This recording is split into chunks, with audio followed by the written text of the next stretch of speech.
Subscribe करें हमारे YouTube channel साधना gold को और पाएं वीडियो सबसे पहले। और हाँ, बेल आइकन दबाना ना भूलें। भगवान किसी को दुख नहीं देते, आदमी अपने दुखों का खुद जिम्मेदार है, मानता नहीं है। बाप ने बोला था शराब ना पियो, नहीं माना, पी के गाड़ी चलाई, ठुक गया, मर गया, एक्सीडेंट हो गया। रोका तो था, अब वो मर गया, इसमें भगवान जिम्मेदार है? काहे पीते थे शराब तुम? रोका था तुम्हारे बाप ने, रोका था तुम्हारी माँ ने, हम भी तो रोक रहे हैं, नहीं माना, अब मर गए, अब भगवान ने मार दिया। भगवान को क्या पड़ी थी मारने की? क्यों मारेंगे भगवान? आपकी अपनी कमियां, अपनी गलतियां आपको कष्ट देती हैं और आप आरोप लगाते हैं भगवान को। काल ही कर्म ही ईश्वर ही, काल ही कर्म ही ईश्वर ही, मिथ्या दोष लगाएं। ये आज का आदमी दोष लगाता है भगवान को। भगवान दोषी नहीं है मेरी मां, भगवान किसी को दुख नहीं देते। क्या कोई मां अपने बच्चों को दुख दे सकती है? उत्तर, क्या कोई मां अपने बच्चों को दुख दे सकती है? नहीं। तो भगवान हमारी माता है, त्वमेव माता च पिता त्वमेव, वो माँ है, फिर वो हम बच्चों को दुख कैसे देती हैं? भगवान किसी को दुख नहीं देते। प्रत्येक आदमी अपने कर्मों के कारण दुखी होता है।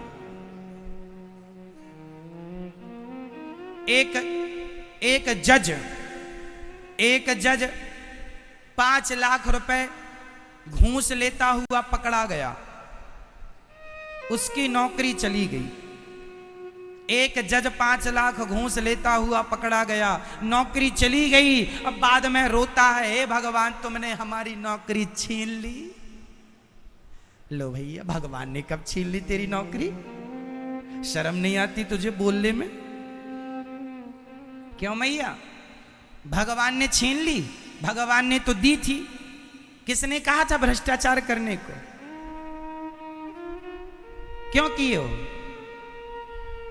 खुद की गलतियां आदमी नहीं देखता और भगवान को दोष लगाता है। भरी जवानी में किसी का बेटा भगवान के घर चला गया तो माँ बाप रो रहे, हे भगवान तुमने बड़ा गलत किया, हमारे बेटे को छीन लिया। भगवान ने बड़ा दुख दिया महाराज, बेटा चला गया। सुनो, भगवान ने दुख नहीं दिया तो बेटा क्यों चला गया? अरे बेटे का उतना ही कार्यकाल था। बेटे का कार्यकाल, हमारे देश में सरपंच का कार्यकाल कितने दिन का होता है? 5 साल। विधायक सांसद 5 साल, 5 साल बाद फिर चुनाव होता। ऐसे ही मेरा कार्यकाल कितने दिन का है, कौन बताएगा? बोलो मेरी माँ, मेरा कार्यकाल कितने दिन का है? मुझे नहीं पता, आपको भी नहीं पता, भगवान को पता है। आपका कार्यकाल कितने दिन का है? कोई 20 साल में मर गया तो 20 साल का कार्यकाल था, कोई 30 साल में मर गया तो 30 साल का कार्यकाल था आपका, कोई 70 साल में मरा तो 70 साल का कार्यकाल था, कोई 100 साल में मरा तो 100 साल का। एक व्यक्ति जब मरता है तो वो अपना पूरा कार्यकाल पूरा करके जाता, वो उतना ही समय लेके आया था। और समय कैसे मिलता है? कोई 20 साल में मर जाता है, कोई 80 साल में मरता है। ऐसा क्यों होता है? ऐसा क्यों होता है? इसका भी कारण है। जल्दी मृत्यु क्यों हो जाती है?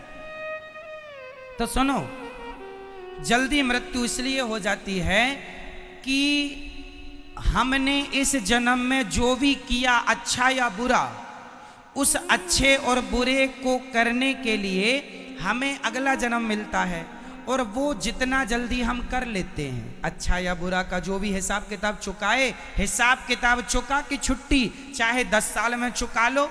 अब देखो, माना कि आपने होम लोन लिया, फॉर एग्जाम्पल, समझिएगा, माना कि आपने होम लोन, घर बनाने के लिए आपने बैंक से मैया लोन लिया, कर्ज लिया।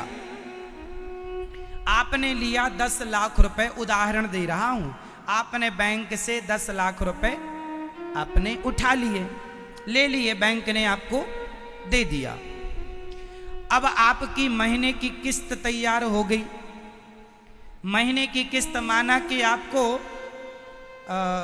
10,000 रुपए महीना की किस्त बंध गई, माना कि 10 लाख रुपए आपने लिया और 10,000 रुपए महीने की किस्त बंध गई।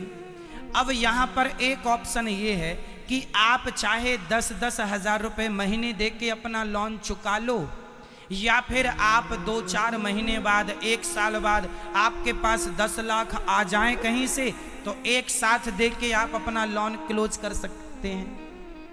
क्यों जी, होता है कि नहीं? बोलो हाँ या ना। एक साथ दे के आप अपना लोन क्लोज कर सकते हैं, खत्म कर सकते हैं, एक साथ चुका दीजिए। वही है, कोई 100 साल तक में अपना काम पूरा कर पाता है, कोई अपना जल्दी हिसाब किताब पूरा कर लेता है, कार्यकाल पूरा हो गया, लोन चुक गया, चलो आगे बढ़ो, तो आगे की यात्रा चालू हो गई। ये संसार कर्म भूमि है, कर्म दंड भोगने आते हैं आप हम। समझ रहे हैं? इसलिए हर आदमी की उम्र अलग अलग होती है, किसी की 10 साल, 20 साल, किसी की 50 साल, किसी की 100 साल, सबकी अपनी अपनी उम्र निश्चित है। जिसका जितना कार्यकाल है उतना रहेगा, मेरा जितना कार्यकाल है विधाता जानते हैं, उतना जीऊंगा। कार्य पूरा होते ही हमें भी जाना पड़ेगा, आपको भी जाना पड़ेगा। यहां रहा कोई नहीं और रहेगा कोई नहीं। इसलिए ये ना कहा करो कि भगवान ने दुख दिया, नहीं जी, भगवान ने दुख नहीं दिया। कोई मर गया, वो अपने कर्म दंड पूरे कर गया, चला गया, कर्म हिसाब किताब पूरा हो गया, हो गया गया। अब तुम्हारा भी होगा, तुम भी जाओगे, हमारा भी होगा, हम भी जाएंगे। तो भगवान पर दोष लगाना गलत है कि भगवान ने दुख दिया। तो क्या भगवान किसी को दुख देते हैं? जोर से देते हैं। कौन दुख देता है? हमारे अपने बुरे कर्म, हमारे अपने बुरे। एक सज्जन को कैंसर हो गया, रोने लगे, महाराज कैंसर हो गया। हमने कहा क्यों हो गया? बोले महाराज जी तंबाकू गुटखा ज्यादा खाते थे। हमने कहा अब खाते हो? नहीं, अब नहीं खाएंगे, अब नहीं खाएंगे। क्या अब तो हो ही गया, अब तो हो ही गया। यहां से हवा जाती है अंदर, अब यहां पाइप डाल दिया है डॉक्टरों ने यहां गले में, बोल नहीं पाते। गुटखा खाते थे, मना करते थे, मानते नहीं थे, और अब हे भगवान हमें कैंसर दे दिया आपने। भगवान ने नहीं दिया। क्यों जी? भगवान ने दिया। एक बूढ़ी मैया, 110 किलो की मैया मेरे से बोली, महाराज भगवान ने हमें इतना मोटापा दे दिया है, लो पेल पेल के खूब दिन रात तुम खाओ, भर भर के थालियां, और दोष भगवान को लगाओ। दिन भर खाती हैं, सवेरे दोपहर शाम रात, 12 बजे रात को कुछ भी मिल जाए अजर गजर खा लिया और हो गई गुब्बारा। और हे भगवान हमें भगवान ने मोटापा दे, हमें ही मोटा बनाया। तुम खाती भी तो हो इतना सारा, खाने में कंट्रोल नहीं करती हो, बाद में रोती हो। तो ये जो विपत्ति है, दुख है, किसने दिया? बोलो। आपने खुद ने। हिसाब किताब से रहनी नहीं है आपको, सिस्टम से चलनी नहीं है। कितना खाना है, क्या खाना है, उसका कोई ज्ञान नहीं है। जो आया खाया खाया खाया, खाते जा रहे, पेट भरा है फिर भी खाते जा रहे, कुछ भी खा रहे। क्या बताएं? आइसक्रीम खाई, आइसक्रीम खाई और पेप्सी पी ली, है ना, और तभी कहीं चाय मिल गई, चाय पी ली। कुल्फी खाई ठंडी, चाय पी ली गरम।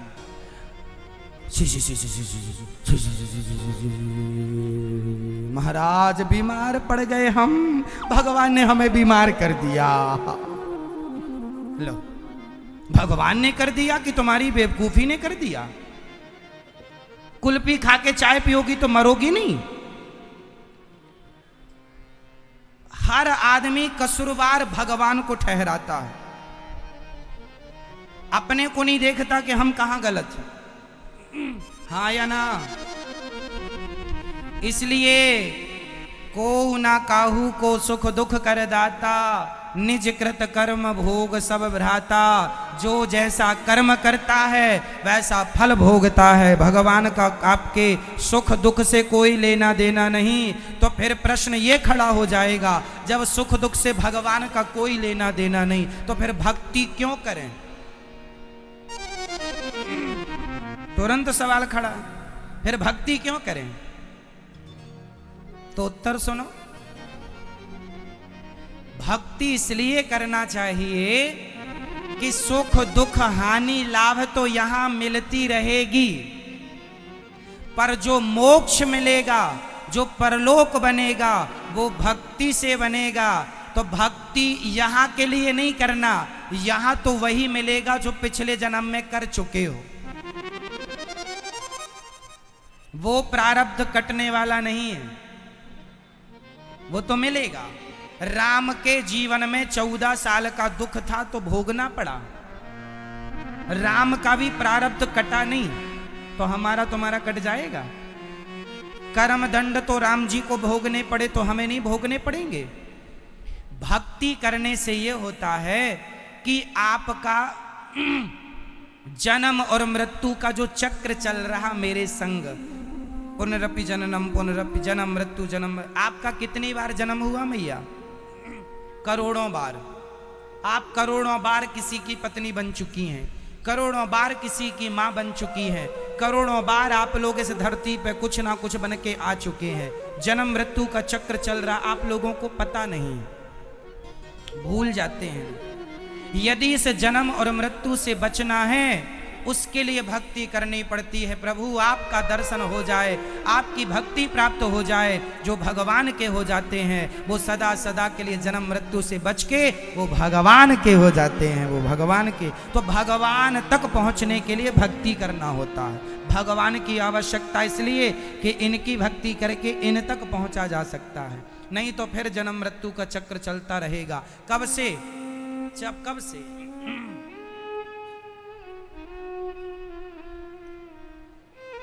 ये माना कि गेहूं का दाना है, माना कि ये तो गुलाब है, पर मान लो गेहूं का दाना है।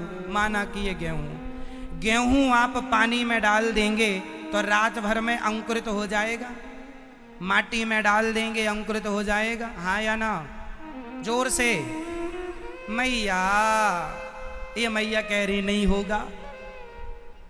ओ मैया, यहां देखो मेरी माँ, अंकुरित हो जाएगा?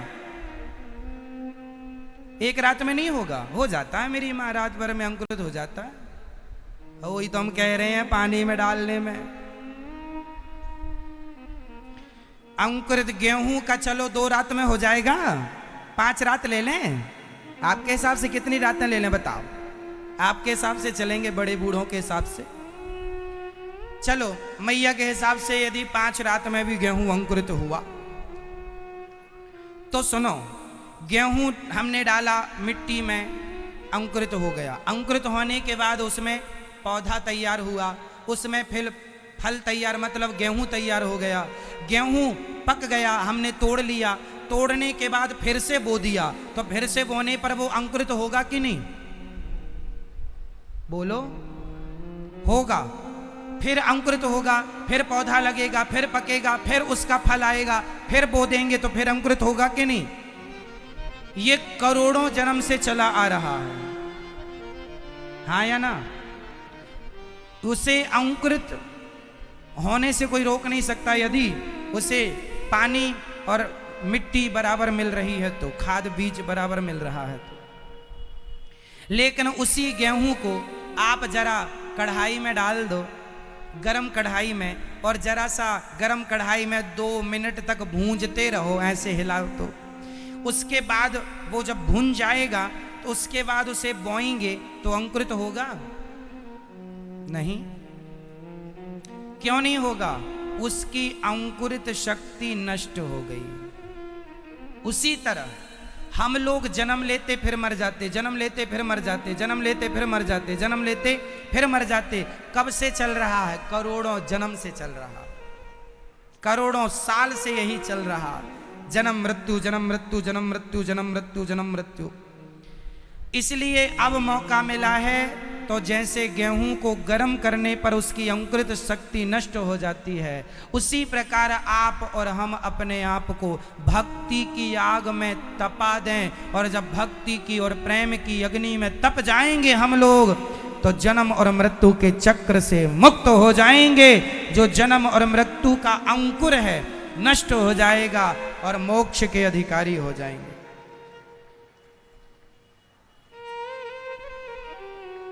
मोक्ष पाना है तो जन्म और मृत्यु से बचने के लिए ही भक्ति की जाती है। कई लोगों को यही नहीं पता कि भक्ति क्यों करनी है, भगवान का नाम क्यों जपें। अरे भाई, यहां से जाना है ना, वहां के लिए ये काम आएगा।